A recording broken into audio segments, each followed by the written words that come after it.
ধন্যবাদ। আরেকটি ভিডিওতে আজকে কথা বলবো জার্মানিতে বাচ্চাদের মানসিক স্বাস্থ্য কেন এত গুরুত্ব পায়। খুবই গুরুত্বপূর্ণ একটি ভিডিও। জার্মানিতে যারা বাঙালিরা থাকেন তাদের তারা জানেন যে তারা জার্মানিতে যাওয়ার পরেও সঠিকভাবে যায় যখন তখন কিন্তু বিভিন্ন রকমের ফ্যাসিলিটি তারা পায়। জার্মান সরকার থেকে যেমন শারীরিক এবং মানসিক যে বিভিন্ন রকমের যে সুযোগ সুবিধা সেগুলো কিন্তু অনেক বেশি দেওয়া হয়, অনেক গুরুত্ব সহকারে দেওয়া হয়। মানসিক স্বাস্থ্য ক্ষেত্রে এটা কিন্তু খুবই গুরুত্বপূর্ণ। বাচ্চাদের এটা গুরুত্ব তারা দিয়ে থাকে জার্মানিতে। যেমন জার্মানিতে যারা থাকেন, যারা আমার কাছ থেকে কাউন্সেলিং নেন বাচ্চাদের ক্ষেত্রে বা বড়দের ক্ষেত্রে, অথবা যারা বাবা মা বৃদ্ধ থাকে, অনেক সময় মানসিক সমস্যার কারণে কিন্তু এই কাউন্সেলিংটা দরকার হয়। সো সেইখান থেকে আমার প্রায় গত 8 থেকে 10 বছরের যে অভিজ্ঞতা আমি দেখেছি, জার্মানিতে শিশুদের ভিতরে যে মানসিক স্বাস্থ্যকে গুরুত্ব দেওয়ার অন্যতম কিছু কারণও থাকে। কারণ জার্মানিতে যে সামাজিকতা বা হচ্ছে যে রাষ্ট্রীয় যে নিয়মকানুন, সেখানে কিন্তু অনেক বেশি তারা ইমপ্রুভ। এবং এখানে দেখা যায় শিক্ষা ব্যবস্থার ক্ষেত্রে কিন্তু মানসিক স্বাস্থ্যের যে ভূমিকা সেটা কিন্তু অনেক বেশি দেয়। শিক্ষা ব্যবস্থার ক্ষেত্রে তাদের মানসিক স্বাস্থ্যের উপর বিভিন্ন রকম বই বা জ্ঞান সেটা কিন্তু তারা দিয়ে থাকেন। পরিবারভিত্তিক মানসিক স্বাস্থ্যের যে সাপোর্টটা, সেটা আমি কি বলবো, যে ওখানে যারা হচ্ছে যে থাকেন তাদের ক্ষেত্রে দেখা যায় যে মানসিক সাপোর্ট যদি দরকার হয় সেক্ষেত্রে আলাদাভাবে এরকম থাকে যারা দরকার হয় নার্স হিসাবে সপ্তাহে 5 দিন বা 6 দিন এরকম কিন্তু তাদের সাপোর্ট দিয়ে থাকেন। ইভেন এর থেকে বেশি দরকার হলেও সেটিও কিন্তু দিয়ে থাকেন, যেটা অন্যান্য কান্ট্রিতে কতটুকু আছে আপনারা জানবেন। এবং সেক্ষেত্রে তাদের মনোযোগ দেওয়া, তাদের কী কী সমস্যা হচ্ছে, সমস্যার সাথে থাকা, সেটা কিন্তু তারা করেন। এবং এখানে যেটা হয় যে মানসিক স্বাস্থ্যের যে সহজলভ্যতা তা অনেক কম। কারো যদি মানসিক স্বাস্থ্য নিতে গিয়ে যদি কোনো সমস্যা হয়, সেটি কিন্তু এই সরকার বহন করে বিভিন্ন রকম ইন্স্যুরেন্সের মাধ্যমে, বা অন্যান্য কোনো রকম যদি দেখে যে মানসিক স্বাস্থ্যের কোনো সমস্যা হচ্ছে, তারা কিন্তু সরকারিভাবে এই চিকিৎসাটা খুব ভালোভাবে করে।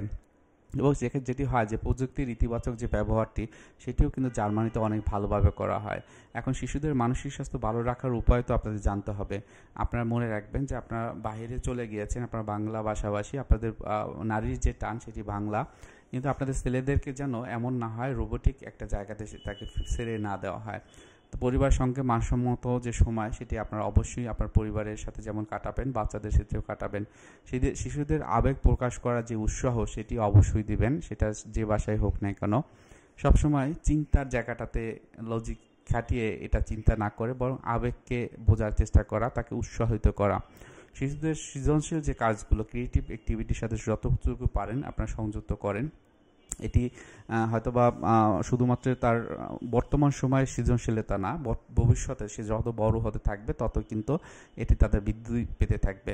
এরপর নিয়মিত খেলাধুলা ও শারীরিক কার্যক্রম যতটা সম্ভব বাড়ানোর চেষ্টা করেন, যেহেতু ওই দেশে বাইরে যাওয়া বা বিভিন্ন রকমের কাজ করার ক্ষেত্রে যে পরিবেশটা থাকে, একটু ডার্ক প্লেস থাকে, সেটা কিন্তু একটু সমস্যা তৈরি করে। সেক্ষেত্রে আমি বলবো অবশ্যই আপনারা একটু খেয়াল রাখবেন যেন নিয়মিত খেলাধুলা বা শারীরচর্চা যে করাটা ভালোভাবে করা হয়। মাইন্ডফুলনেস মেডিটেশন এবং রিল্যাক্সেশন এক্সারসাইজটা শুধুমাত্র যারা ছোট আছে বাচ্চারা সেটা না, বড়রা এবং বৃদ্ধ যদি থাকে সবাই মিলে একত্রে করবেন। মেডিটেশনে একটা সাউন্ড আপনি সেরে সবাই একত্রে শুরু করলেন, বা একটু হাঁটাচলা করলেন। বেশ কিছু খেলাধুলা আছে যেটা আপনার ব্রেনকে আরও বেশি স্টিমুলেটেড করে, সেই ধরনের খেলাধুলা আপনারা সবাই মিলে করতে পারেন।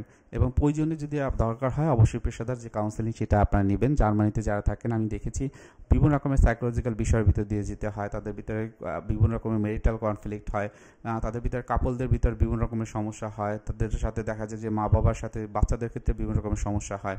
অনেক ক্ষেত্রে দেখা যায় তাদের সন্তানদের আলাদাভাবে রাখতে হয় বিভিন্ন জায়গাতে সরকারিভাবে। সো আমি বলবো অবশ্যই পেশাদার কোনো কাউন্সেলিং সাইকোলজিস্টের কাছে কাউন্সেলিং নেবেন। এই যে সমস্যা যার ভিতর দিয়ে আপনার ফ্যামিলিটি অনেক দিন ধরে যাচ্ছে, এবং সেটি দেখবেন যে আপনার নিজেরাই আস্তে আস্তে কমিয়ে নিয়ে আসতে পারবেন, আপনার প্রোডাক্টিভিটি বহুগুণে বেড়ে যাবে। সবাই ভালো থাকেন, সুস্থ থাকেন। আসসালামু আলাইকুম।